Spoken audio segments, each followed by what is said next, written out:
ఇది జరిగింది సోలాపూర్ నుంచి పూనాకు పోయే హైవేలో.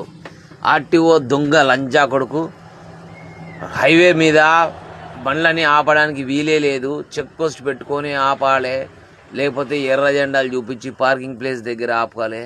ఇట్లా డబ్బులకు మరిగిన లంచా కొడుకులు ఇట్లా రోడ్ల మీద సడన్గా హైవేల మీద ఆపడానికి రూలే లేదు. కానీ దౌర్జన్యంతో వచ్చి మేము అధికారులమని గర్వంతో వచ్చి లారీలను ఆపి లారీలు యాక్సిడెంట్ అవ్వడానికి, మంది ప్రాణాలు పోవడానికి కారకులు అవుతున్నారు వీళ్ళు.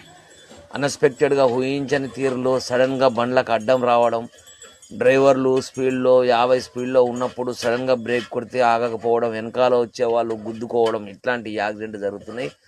కాబట్టి డ్రైవరు సోదరులందరూ ఏకమయ్యి వాని తాట తీసి రక్తం గారేటట్టు గుద్ది నా కొడుకుని గిట్లా తిరగబడే తత్వం ఉంటే ఏ పోలీస్ అధికారి కానీ, లంచగొండి పోలీస్ అధికారి కానీ, లంచగొండి ఆర్టీఓ కానీ డబ్బులు అడగాలంటేనే ఉచ్చబోసుకోవాలి డ్రైవర్లను చూసి.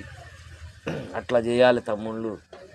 ఏదో మనం వాళ్ళకు భయపడి డబ్బులు ఇచ్చిపోవడం అలుసుగా తీసుకొని అరే తొరే అని మించి తిగకుండా, నిన్న మొన్న ఏలూరు ఆఫీస్ది వీడియో కూడా వైరల్ అవుతుంది. ఇట్లాంటి అవినీతి లంజవడుకుల ముచ్చట్లు మొత్తం ఇట్లనే రావాలి. ఇన్స్టాగ్రామ్లో ఎవ్వరు తప్పితే వాళ్ళు పోస్ట్ చేస్తూనే